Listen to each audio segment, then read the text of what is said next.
করো জয় শ্রীরাম বলো, জয় শ্রীরাম। গেলাম, টাটা টাটা দে, টাটা দে, টাটা টাটা টাটা। নম করো, ওখানে নম করো।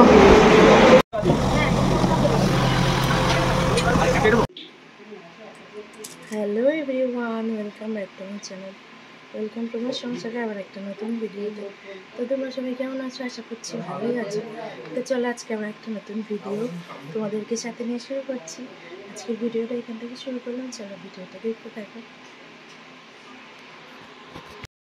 আবার একটা নতুন সকাল, সব কিছু নতুন করে শুরু। এত গরম দাও, মাথাটা তো আর ইচ্ছা করছে না আঁচড়াতে। চুলটা মাথার উপরে এইভাবে বেঁধে নিয়েছি। এখন রান্না বান্না হচ্ছে, চল তোমাদের দেখাই। ভাত বসিয়ে দিয়েছি, কতদূর অবস্থা এখনো ফোটে। এবার এখানে শাক রাখবো, এর মধ্যে আছে সঞ্চি শাক আর বটুকনি শাক, আর কিছু নেই, দুটো শাকই আছে।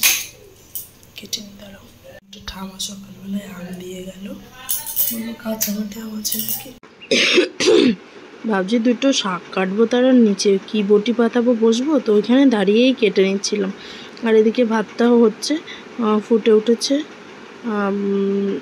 এখনো ফুটে ওঠেনি, জ্বালানো আছে। আর এখানে দাঁড়িয়ে দাঁড়িয়ে কেটে নিচ্ছি। শুনু আছে সামনের দিকে ওর বাবার কাছে। আর এই শাকটাই করবো এখন, সকালবেলায় শাক দিয়েই ভাত খাবো। আলু ভাতে দিয়েছি, তো শাক হলে আর আলু ভাতে লাগবে না। আমি সবজিটা খেতে বেশি পছন্দ করি, আমার ভালো লাগে। এমনি মাছ মাংস খাই, কিন্তু ওর থেকে সবজিটা বেশি ভালো খাই। তো আমি শাকটাকে কুচিয়ে কুচিয়ে কেটে নিচ্ছি এখানে। এবার রান্না করবো। আমার সর্ষে ফোড়ন আর রসুন ফোড়ন দিয়ে শাক খেতে হেবি ভালো লাগে।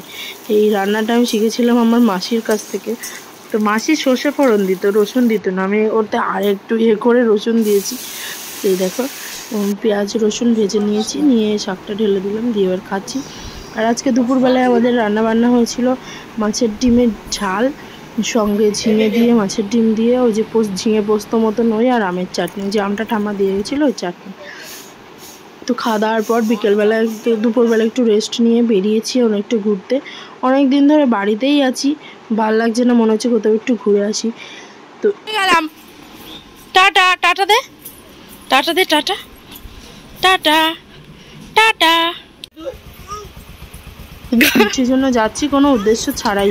চলো দেখি কোথায় যাই, তোমাদের সঙ্গে সবটাই শেয়ার করবো।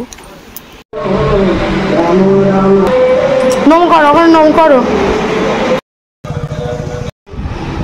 রাম ঠাকুরের যেদিন প্রাণ প্রতিষ্ঠা হয়েছিল, সেদিনকে বসিরহাটে এই মন্দিরটার উদ্বোধন হয়েছিল। ফোনে দেখেছিলাম, কিন্তু সামনাসামনি যাওয়া সম্ভব হয়নি। তো আজকে ফাইনালি বেরিয়েই পড়লাম যে একটু যাই, দর্শন করে আসি।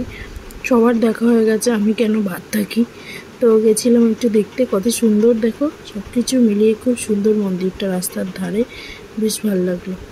মন্দিরটা দেখো কতটা সুন্দর, কিন্তু ঠাকুরটা রাস্তার দিকে হলে ভালো হতো। ঠাকুরটা ওইভাবে রাখতে নেই। ওইখানে যিনি পূজারি আছেন ওনার কাছে জিজ্ঞাসা করলাম, তো বললো ওইভাবে রাখতে নেই, সেজন্য বেদি করা আছে, তাও ওনারা রাখতে পারেননি। কি নিয়ম আছে আমরা তো অত জানি না, ওনারা যেটা ভালো বুঝেছেন, যেটা নির্দেশ হয়েছে সেটাই করেছেন। বলো জয় শ্রীরাম, বলো বলো জয় শ্রীরাম বলো। আচ্ছা বল, দিকে মুখ করে।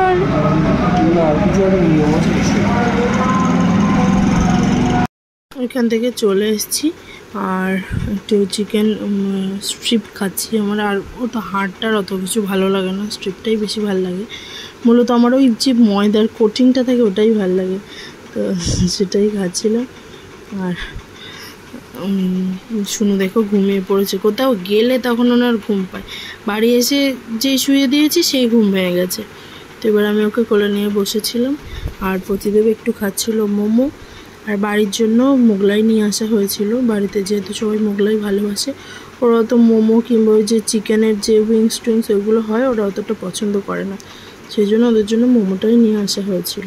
তো আজকের ব্লগটি এটুকুই থাকলো, আবার দেখা হবে নতুন একটা ভিডিওর সঙ্গে। ততক্ষণ তোমরা সবাই ভালো থেকো, সুস্থ থেকো। আর দেখো সবার খাওয়া দাওয়া হয়ে গেছে, লাস্ট এখন আমি খাচ্ছি। ভিডিওটা কেমন লাগলো অবশ্যই কমেন্ট করে জানিও। আমিও রাম মন্দিরটা প্রথম দেখলাম, সেই জন্য তোমাদের সঙ্গে শেয়ার করলাম। আর ঠাকুরগুলো তো অনবদ্য অতি সুন্দর, ঠাকুরের তো তুলনা হয় না, শ্বেতপাথর দিয়ে সুন্দর করে কেটে কেটে বানানো। তোমরাও চাইলে গিয়ে দেখে আসতে পারো। এটা হচ্ছে তোমার বসিরহাটের চাঁপাপুকুরের রাস্তায়। তো থ্যাঙ্কস ফর ওয়াচিং।